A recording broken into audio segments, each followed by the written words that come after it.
Hi everyone, this is Tim Wilson. We'll get to the mini episode with Mo Kiss and Chad Sanderson in just a minute. But before we do, I want to note that the voting for the Digital Analytics Association Board of Directors is now open. If you're a DAA member, I urge you to take the time to vote in that election. And beyond just that, I'd like to encourage you to vote for my podcast co-host and close personal friend, Michael Helbling, for one of the at-large positions. Michael has been an active and positive force in the digital analytics community ever since he started as an agency-side web trends implementation expert almost 15 years ago. As he has worked client-side, agency-side, and even briefly vendor-side, he has always engaged with the big questions facing our industry as the industry has continued to rapidly evolve. At the end of the day, Michael cares. Long before we were podcast co-hosts, he was often the first person I turned to both for career advice, as well as to hash out ideas for addressing the challenges and opportunities facing the digital analytics industry. The DAA continues to grow and evolve, and I cannot think of anyone more qualified than Michael to be part of the group driving that evolution. So please, if you have a vote, use it. And use one of them to vote for Michael Helbling. I'm Michael Helbling, and I approve this message. Hi there. This is Mo Kiss from the Digital Analytics Power Hour with some bonus content for you. We know how much you love talking about stats. So today I'm talking to Chad Sanderson. He is the experimentation and personalization manager at Subway, and he's a frequentist statistician, which I don't think we've actually chatted to one before. So this will be interesting. We actually met a few months ago in Texas at CXL Live, where he threatened the audience to talk about the pitfalls of A/B testing for 3 hours. And much to our disappointment, he only spent 30 minutes on it. So today I wanted to recap a few of the learnings I had from his session about some of the mistakes that we can typically make when running A/B tests. So welcome to the show, Chad. Hi, Mo. It's really good to be here. Very excited. So let's get stuck right into it. In your talk that I was lucky enough to watch, you talked a lot about some of the errors that we can make. And one pretty common one is a type 1 error. Are you able to explain exactly what that means? Yeah, sure. So the definition of a type 1 error is a false positive. So it's when we think that we get a true result. All of our A/B testing tools are telling us that our result is true, but really it's not a true result. Either nothing happened or maybe we even lost that particular A/B test. And there's a few ways that can happen. Normally, though, it's when your A/B testing tool gives you a significance level or a confidence level of 95%, and you accept that as being the same as a winner. Sometimes that's not always the case. In fact, there's a specific number, depending on what your significance level is, that corresponds to the amount of errors you're going to have. And so what typically leads to someone making this type of error? Like, are there certain things that we're doing as analysts or as optimization people that increase the likelihood of a type 1 error? Yeah, absolutely, actually. So I think one of them, and probably the biggest, is not knowing what statistical significance really means. It's just one of those terms that everybody under the sun uses, usually because it sounds good. But it has a really, really specific meaning, actually. And when you use it in a way that is not what it actually is, then it becomes very easy to make this mistake. So first of all, you cannot have statistical significance unless you're running a statistical test. That's the first problem. Sometimes people use it in the sense of, well, I have two numbers and they seem to be pretty different from one another, and that's significant. Yeah, no, that's not actually what it is. There needs to be some stats happening in the background for that to be the case. So if you're just making decisions based on that, very easy to make type 1 errors. Another way, and probably the most common error that optimization folks make, is that they peak. So they're looking at their data, and then as soon as their test hits significance, whatever that level is, that's when they stop the test and say, okay, we're 95% confident, so let's go ahead and move it to production. And so I suppose the danger is if you kept the test running longer, like 2 weeks later, you might find a different outcome because you've collected more data.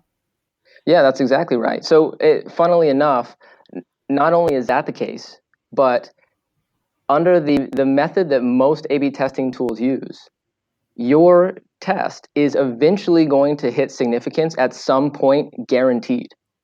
So the question is, when is it going to hit significance? For some people, and it's totally random in some cases, it could be the very first day, it could be the first hour, it could be 3 days later, it could be 2 weeks later. At some point, it is going to hit significance just by random chance. And if you're checking your data every single day, all the time, then eventually you're going to stumble upon it and make that error.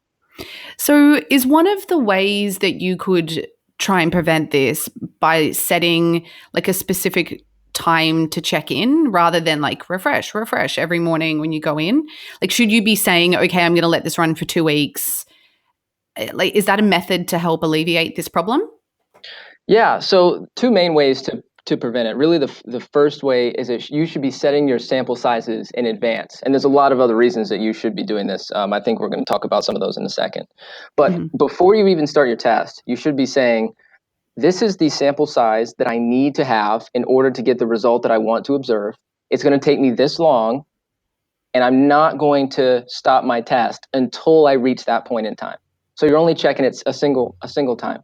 If you're saying, well, it's going to take me 2 weeks to run my test, then you only stop it after 2 weeks is over. The other thing that you can do, some people don't like that idea. It's kind of scary. Like, I'm not looking at my data at all for 2 weeks, is what you're telling me. Like, that's crazy. So it's okay to look at your test data. You just can't make a decision off of that unless there's a really, really strong result. So, like, if you're running a test and you break something, and you have a minus 50% decrease in revenue, then in that case, yeah, obviously you want to stop it. Yeah. I'm really glad to hear that, because that was going to be my next question around. But as the analyst, don't you want to have a peek and kind of know which way it's going? So as long as you make no decision, that's great advice. Now, what about type 2 errors? Because they're quite different. Are you able to explain what exactly that means? Yeah. So a type 2 error is the close to the opposite of a type 1 error. So type 1 is false positive, type 2 is false negative. So a type 2 error would be when we think there is no true result and there actually is. That usually happens as a direct result of not having enough visitors in our test, not having a large enough sample size. The idea behind it is some of our testing results take a while before statistics can recognize them. It just takes a long time. Like if you're looking at small changes, 3% difference, 4% difference, 5% difference, you need a lot of people in each one of your treatments before statistics can say, oh yeah, we think that there's a pretty high amount of certainty that these are actually different from each other, and it's not just random fluctuation. So what happens in type 2 is you're running your test, you don't run it for long enough, and you stop it before you really reach that level of confidence, before you have enough people to determine that. And so is this where statistical power comes into play? That's exactly right. You have done your homework. Well, I have to. It's kind of my job too, but Yeah, that's exactly correct. So statistical power it's a pretty straightforward concept if you're not looking at kind of the back end math of it all. The way to remember it is whatever your percentage of power that you have is the likelihood that you're going to see an effect if it really exists. So if your statistical power is 80%, then there's an 80% chance that you're going to detect that result, whatever your MDE is, that's your minimum detectable effect, if there really is one. So if I care about an effect size of 2%, then if I have 80% statistical power, that means 80% of the time, if I run that test, I'm going to get a significant result. I'm going to get that 0.05 p-value or that 95% significance level.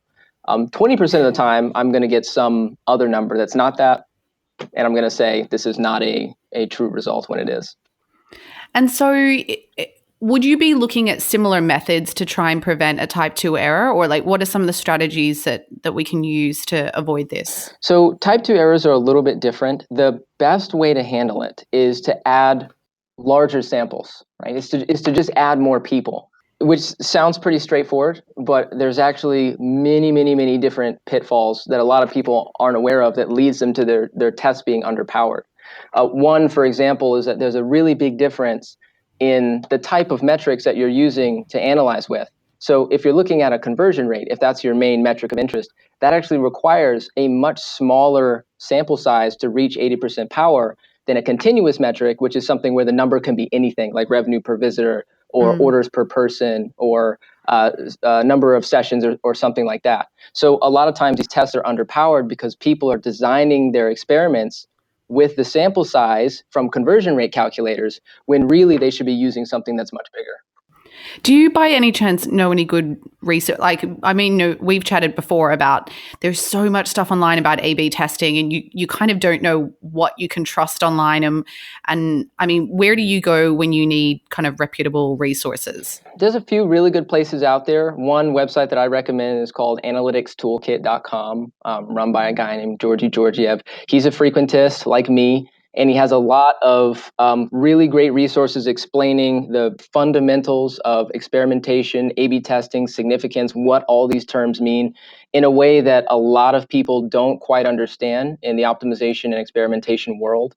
And frankly speaking, that a lot of statisticians don't understand. And I know that sounds crazy, like a statistician doesn't understand what significance is. But the reality is what we're talking about now is more like the philosophy of statistics. Like, what do these numbers actually mean, and not necessarily the practice of building out models and running formulas and calculations and things like that.